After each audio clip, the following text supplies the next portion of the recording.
Bonjour entrepreneurs.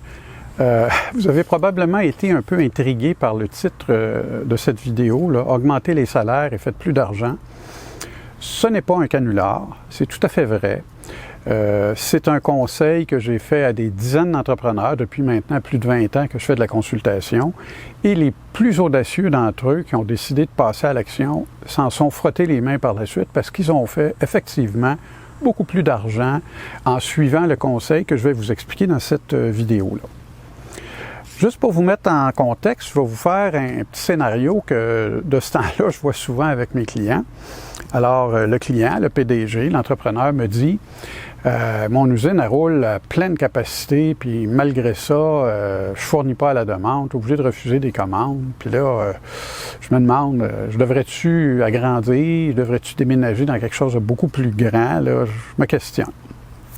Fait que moi, je dis, ah oui, tu es à pleine capacité. Ton usine, elle roule combien d'heures semaine? Puis là, les réponses, la plupart du temps, c'est 40, 45, des fois 50 heures. Puis moi, je leur dis, écoute, une semaine, c'est 168 heures. 40 heures, c'est en bas de 25 % de l'utilisation de ta capacité. Tu n'as pas de raison d'agrandir, puis tu n'as pas de raison de déménager. Tu n'utilises juste pas l'usine que tu as en ce moment. Et là, les gens me disent, oui, ça, c'est facile à dire, mais tu essaieras de trouver des employés pour travailler le soir ou de nuit. OK. Parle-moi de ta grille salariale. Combien tu payes de jour, combien tu payes de soir, puis de nuit. Puis, là, je fais rapidement un exemple fictif, là, mais ça ressemble beaucoup à ça. Ah, le salaire d'entrée dans l'usine, c'est 20$ de l'heure. Le soir, c'est 21,50$. Puis la nuit, c'est 22,50$. Puis moi, je réponds, c'est sûr qu'avec ça, jamais tu vas trouver quelqu'un pour travailler de soir ou de nuit. Tu sais, 21,50$, là, c'est 1,50$ de l'heure, 2000 heures dans l'année, 3000$ brut, 1500 net, taux marginal d'impôt 50%, 30$ par semaine pour presque pas voir sa femme et ses enfants 5 jours par semaine. Il n'y a pas un employé qui va accepter ça. Et si tu leur offrais 30$ de l'heure au lieu de 21,50$, en trouverais-tu? Ah ben oui, j'en trouverais plein, mais là, je ne serais plus une scène. Mais attends, moi, non seulement tu ferais de l'argent, je pense même que tu en ferais plus. Et là, l'explication qui s'en vient. Ceux d'entre vous qui ne sont pas confortables avec les chiffres, les résultats financiers, demandez à votre contrôleur, votre comptable de se joindre à vous pour écouter ce qui suit. C'est un peu plus technique, puis peut-être un peu plus long que les capsules que j'ai l'habitude de faire. Alors, je vous amène à l'écran un exemple fictif, bien sûr, d'une entreprise manufacturière qui fait 10 millions de dollars par année. Si vous êtes dans le service ou en distribution, ça peut tout aussi bien s'appliquer. Alors, la première partie des dépenses, c'est ce qu'on appelle les frais variables. C'est les frais qui varient constamment selon le nombre d'unités produites. Alors, on parle de main-d'œuvre directe, on parle de matières premières, on parle de fournitures d'atelier, on parle de sous-traitants, mais de production, là, ceux qui vont faire quelque chose sur le produit ou le service que vous allez vendre à vos clients par la suite. Puis souvent, on va mettre les transports là-dedans, surtout dans les cas où 100% de ce qu'on vend est expédié par transport. Alors là, on arrive avec des coûts variables de 5,4 millions, ce qui laisse une contribution de 4,6 millions ou 46%. Évidemment, j'ai fait des chiffrons plus faciles de suivre. Alors là, je reviens à mon exemple. Ici, au lieu de leur donner 20$, tu leur donnais 30$. Mais 30$, pas pour les gens de jour. Les gens de jour, là, tu as déjà ton équipe. Puis, oui, c'est tough, les recruter, mais tu as réussi à compléter ton équipe. Tu me dis que tu es plein. Le 30$, c'est juste pour les gens de soir. Puis, tu me dis en plus que tu refuses des commandes. Donc, augmenter les ventes, si tu as des gens de soir pour faire les commandes, ça ne devrait pas être un problème. Fait qu'ici, là, je fais un exemple. On a 5 millions de plus. On a augmenté le chiffre d'affaires de 50%, peut-être sur 2 ans, 3 ans, peu importe. Puis, la partie excédentaire de 10 millions, on paye les gens à 30$ de l'heure pour le faire. Donc, évidemment, bon, le premier 10 millions, vous voyez, c'est le même salaire que l'autre, c'est 1,5 million. Et là, le deuxième 5 millions, ben, c'est le même salaire fois 50 % parce qu'on passe de 20 à 30 piastres de l'heure. Donc, la main-d'œuvre totale passe de 15 à 17,5. Les matières premières ne changent pas en pourcentage, c'est la même chose. Ils changent en dollars parce qu'on fait 50 % plus de volume, mais en pourcentage, c'est la même chose. Même chose les fournitures d'atelier, les sous-traitants de production, les transports. Alors, on arrive avec une contribution de 43,5 au lieu de 46.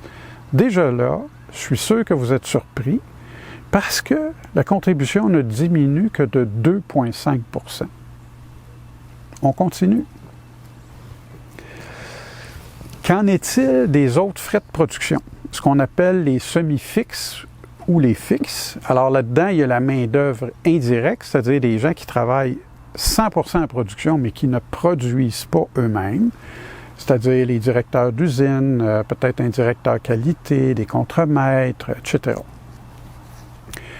Les coûts fixes de l'usine, ça c'est souvent les loyers, les assurances, etc., etc. Puis les amortissements de l'usine sur les équipements et quelquefois sur le bâtiment. Donc, et on arrive avec ça à une marge de 31,5. Qu'est-ce qui arrive pour le 50 % additionnel? Bien, on n'engage pas plus de directeur d'usine, il y a juste un directeur d'usine. Ben oui, ça travaille de jour, ça travaille de soir, mais il y a quand même juste un directeur d'usine. On n'a pas besoin de directeur d'usine le soir. Puis tous mes clients, il n'y a pas de directeur d'usine le soir. Il y a un contremaître, par exemple. Ah, ici, là, l'exemple que je donne, c'est on ajoute un contremaître, puis on l'ajoute à 50 % plus cher que ceux qu'on paye de jour dans l'usine. Fait que c'est 125 000 $. Évidemment, ça inclut les bénéfices sociaux, mais c'est assez bien payé pour un contremaître. Les coûts fixes de l'usine demeurent exactement la même chose, il n'y a pas un dollar qui change. Puis les amortissements d'usine demeurent exactement la même chose, il n'y a pas un dollar qui change. Donc, on arrive avec une marge brute, regardons ça, elle est supérieure à la marge brute qu'on avait sur le premier 10 millions. Parce qu'il y a des frais qui n'augmentent pas.